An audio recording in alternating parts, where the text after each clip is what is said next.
Selamat pagi, selamat siang, ataupun selamat malam kepada Pak Wi dan teman-teman semuanya. Perkenalkan, saya Marcelina Eka Ayu dengan NIM 20B1009 akan mempresentasikan mengenai materi perbedaan peraturan pada SNI Baja tahun 2002 dengan tahun 2020 mengenai materi struktur komposit. Peraturan mengenai struktur baja sendiri di Indonesia itu diatur menurut SNI 1729. Lalu di sini akan membandingkan mengenai peraturan dari SNI lama yaitu SNI 1729 tahun 2002 dengan SNI yang baru yaitu SNI 1729 tahun 2020. Untuk perbedaan yang pertama itu perbedaan dari faktor reduksi distribusi tegangan plastis. Pada SNI lama, distribusi tegangan plastis pada daerah momen positif balok komposit yang menggunakan penghubung geser memiliki tegangan tekan sebesar 0,85 FC aksen atau 0,85 dikali mutu beton dan dianggap bekerja dengan distribusi merata. Sedangkan pada SNI baru, metode distribusi tegangan plastis kekuatan nominal harus dihitung dengan asumsi bahwa komponen baja telah mencapai tegangan Fy baik dalam kondisi tarik ataupun tekan, dan komponen beton telah dalam kondisi tekan yang diakibatkan gaya aksial dan atau lentur telah mencapai tegangan sebesar 0,85 FC aksen.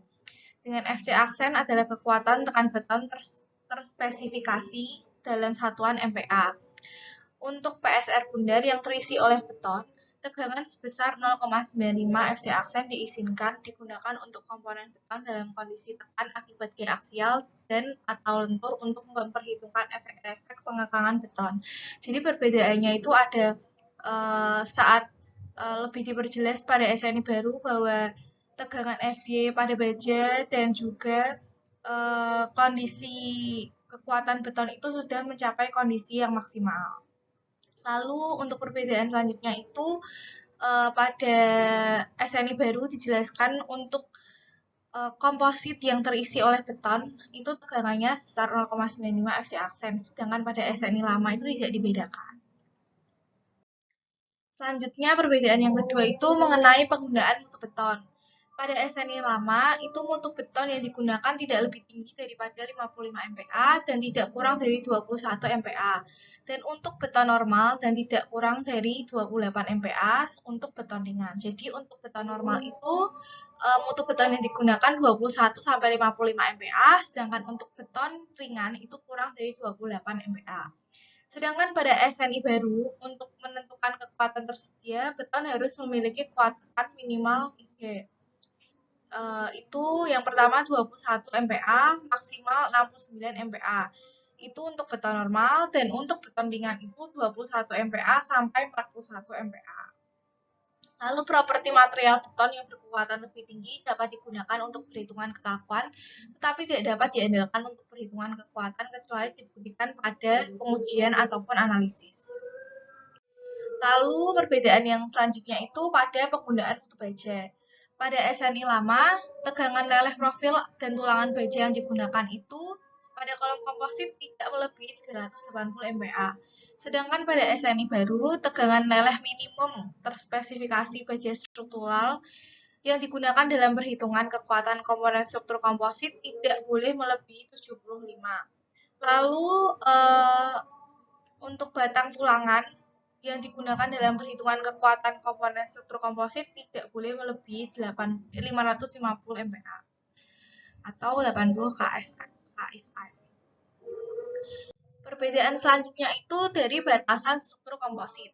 Pada SNI lama, luas penampang profil baja minimal sebesar 4% dari luas penampang komposit total. Lalu selubung beton untuk penampang komposit yang berintikan baja harus diberi tulangan baja longitudinal dan tulangan pengepang lateral ataupun sengkang. Lalu tulangan baja longitudinal harus menerus pada lantai struktur portal, kecuali untuk tulangan longitudinal yang hanya berfungsi sebagai pengekang pada beton. Lalu jarak antar pengikat lateral tidak boleh melebihi 2/3 dari dimensi terkecil penampang kolom komposit. Dan luas minimum penampang tulangan transversal atau longitudinal tidak boleh kurang dari 0,18 mm persegi untuk setiap milimeter jarak antar tulangan transversal atau longitudinal yang terpasang. Dan tebal bersih selimut beton dari tepi terluar tulangan longitudinal dan transversal minimal sebesar 40 mm. Sedangkan pada SNI baru itu aturannya diganti dengan dibedakan menjadi dua untuk komponen struktur komposit yang terbungkus oleh beton. Itu luas penampangnya sama, terdiri atas sedikitnya 1% dari penampang melintang komposit total. Lalu yang kedua, beton pembungkus inti baja harus ditulangi dengan tulangan longitudinal menerus dan sengkang pengingat lateral spiral. Lalu untuk apabila sengkang pengikat lateral digunakan, minimum batang tulangan itu tulangan nomor 3 atau berukuran diameter 10 mm dan berspasi maksimum 12 inch atau 300 mm as ke as. Atau batang tulangan nomor 4 atau dengan diameter 13 mm atau lebih besar dengan spasi maksimum itu 16 inch atau 400 mm. Dari as ke as yang harus digunakan. Lalu tulangan kawat ulir atau tulangan kawat yang dilas dengan luas ekuivalen diizinkan. Dan spesi maksimum sengkang pengikat lateral tidak boleh melebihi 0,5 dari dimensi kolom terkecil. Yang ketiga, rasio tulangan minimum atau PSR, ρSR sebesar 0,004 dan digunakan untuk tulangan longitudinal menerus rasio ρSR. Lalu untuk komponen struktur komposit yang terisi oleh beton itu sama. Luas penampang profil baja harus terdiri atas sedikitnya 1% dari penampang komposit. Lalu yang di atasnya juga sama. Struktur komposit harus diklasifikasikan untuk penggunaannya. Dan tulangan longitudinal minimum tidak diperlukan jika tulangan diberikan, tulangan transversal internal tidak diperlukan. Lalu yang selanjutnya itu ada rumus kekuatan lentur positif. Perbedaan dari kedua SNI. Untuk SNI yang lama itu kuat lentur positif rencananya dengan rumus Rho B dikali MN. Nah, itu ada ketentuannya kalau H per TW kurang dari sama dengan 1680 dibagi FYF itu menggunakan Pi 0,8 Pi B menggunakan 0,85. Pi B sendiri itu kuat faktor tahanan terhadap rasio faktor tahanan. Lalu untuk ketentuan H per TW lebih besar dari 1680 per akar FYF itu Pi B-nya menggunakan 0,9. Nah, terus pada SNI baru, ini dibedakan bahwa Pi B itu menggunakan 0,9 jika DFBT. Lalu apabila H per TW-nya itu kurang sama dengan 3,76 dikali E per FY. Nah, lalu untuk yang kedua sama jika H per TW lebih dari 3,76 kali E per FY. Jadi rumus syaratnya itu berbeda dengan yang SNI lama. Lalu yang perbedaan selanjutnya itu dari faktor reduksi kekuatan lentur negatif. Nah, pada SNI lama faktor reduksinya itu sebesar 0,85. Sedangkan pada SNI baru faktor reduksi kekuatan lentur negatifnya itu 0,9. Sama seperti yang pada rumus depan. Lalu untuk dek baja bergelombang yang pada SNI lama, plat beton harus disatukan dengan balok baja melalui penghubung geser jenis paku yang dilas dan mempunyai diameter tidak lebih dari 20 mm. Penghubung geser jenis paku dapat dilas pada dek baja atau langsung pada balok baja. Setelah terpasang, ketinggian penghubung geser jenis paku tidak boleh kurang dari 40 mm di atas sisi dek baja yang paling atas. Dan yang selanjutnya itu, ketebalan plat beton di atas dek baja tidak boleh kurang dari 50 mm. Lalu pada SNI baru, slab beton harus disambungkan ke balok baja dengan angkor baja stud berkepala yang dilas baik melalui dek tersebut atau langsung ke penampang melintang baja. Angkor baja stud berkepala setelah diinstalasi harus diperpanjang tidak kurang dari 38 mm di atas bagian paling atas dek baja dan harus ada paling sedikit 13 mm selimut beton di bagian paling atas angkor baja stud tersebut. Lalu tebal slab di atas dek baja tidak boleh kurang dari 50 mm, itu masih sama dengan peraturan yang sebelumnya. Dan dek baja harus diangkur ke semua komponen struktur pendukung pada spasi tidak melebihi 460 mm. Angkur yang demikian harus diberikan dengan angkur baja yang berkepala, dan kombinasi dari angkur baja stud berkepala dan las atau perangkat lain yang terspesifikasi dalam dokumen kontrak. Lalu untuk faktor tahanan tekan itu atau sebutannya PC itu faktor reduksi untuk beban aksial tekan. Itu PC pada SNI lama itu sebesar 0,85, sedangkan pada SNI baru itu 0,75. Lalu ini rumus kombinasi aksial tekan dan lentur. Nah, tadi rumus PC dan PB itu juga digunakan di sini, jadi perbedaannya itu sangat signifikan karena perubahan dari faktor reduksi itu sendiri.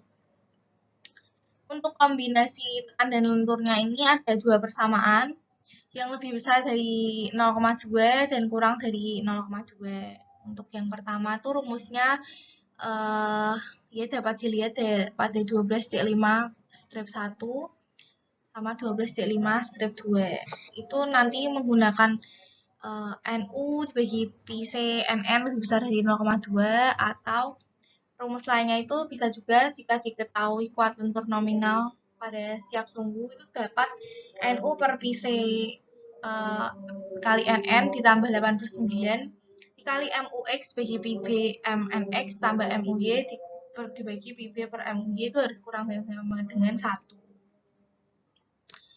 Sama untuk yang bawah, namun ini ada faktor pengalinya lagi yaitu 2. Lalu pada SNI yang baru, rumusnya tuh berubah menjadi seperti ini. Apabila PR per PC itu lebih besar dari CP, maka menggunakan rumus yang ini. Lalu untuk PR per PC kurang dari CP, ini menggunakan rumus yang ini. Perubahan rumusnya itu sangat terlihat ya. Dari pertama tuh dari angka reduksinya sudah terlihat. Lalu yang kedua itu juga komponen-komponen yang dimasukkan dalam rumus itu juga mengalami perubahan. Lalu yang perbedaan selanjutnya itu mengenai syarat pada penghubung geser. Pada SNI lama, penghubung geser harus mempunyai selimut beton pada arah lateral setebal minimal 25 mm. Kecuali untuk penghubung geser yang dipasang pada gelombang-gelombang dek baja bergelombang. Diameter penghubung geser jenis paku tidak boleh lebih besar dari 2,5 kali ketebalan plat sayap penampang di mana penghubung geser jenis paku tersebut dilaskan, kecuali terletak di atas plat badan penampang.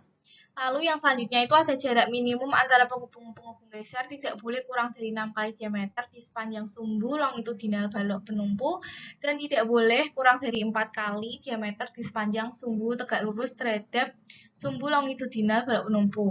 Untuk daerah di antara gelombang-gelombang dek baja bergelombang, jarak minimum antara penghubung-penghubung geser tersebut dapat diperkecil menjadi 4 kali diameter ke semua arah. Dan jarak maksimum antara penghubung geser tidak boleh melebihi 8 kali dari ketebalan plat total. Lalu pada SNI yang baru, itu angkur baja harus memiliki selimut beton lateral paling sedikit 25 mm dalam arah tegak lurus terhadap gaya geser. Lalu untuk kecuali pada angkur yang dipasang pada rusuk dari dek baja bergelombang. Lalu jarak minimum dari pusat angkur baja ke tepi bebas pada arah gaya geser harus 200 mm jika beton normal dan 250 mm pada beton ringan. Lalu spesies ke as minimum angkur baja stat yang berkepala harus 4 diameter pada arah manapun. Untuk balok komposit yang tidak mengandung angkur yang terletak di dek baja bergelombang yang diorientasikan tegak lurus terhadap bentang balok.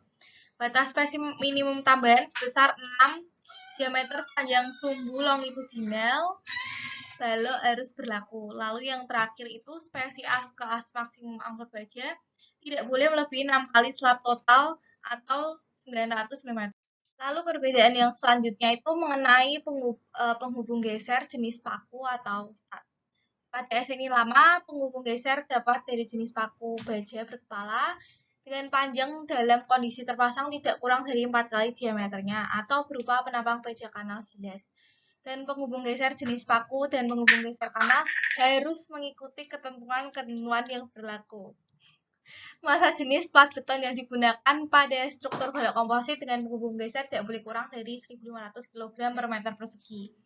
Lalu pada SNI baru, diameter angkur baja stat itu harus 3/4 inch atau 19 mm ataupun kurang, kecuali angkur digunakan semata-mata untuk transfer geser pada subsolid yang Dalam hal ini diperbolehkan berukuran 22 mm dan 25 mm. Lalu tidak boleh lebih besar dari 2,5 kali ketebalan logam dasar untuk angkur yang dilas, kecuali dilas ke sayap secara langsung di atas badan. Perbedaan selanjutnya itu dari rumus penghubung geser jenis paku atau stud. Itu pada SNI lama, rumus untuk mencari Qn untuk penghubung geser jenis paku itu dengan rumus 0,5 dikali ASC, akar FC aksen dikali EC harus kurang sama dengan ASC dikali FU. Dengan ketentuan ASC itu luas penampang dari penghubung geser jenis paku, lalu FU itu tegangan putus penghubung geser jenis paku, dan Qn itu kuat nominal geser untuk penghubung geser. Lalu untuk pada SNI baru, rumus kuat nominalnya pada penghubung geser jenis paku ini mengalami sedikit perubahan. 0,5 dikali ASA akar FC aksen kali EC itu kurang sama dengan RG dikali RP dikali ASA dikali FU. Jadi ada tambahan perkalian RG dan juga RP. Ya. Sekian presentasi untuk materi kali ini. Terima kasih.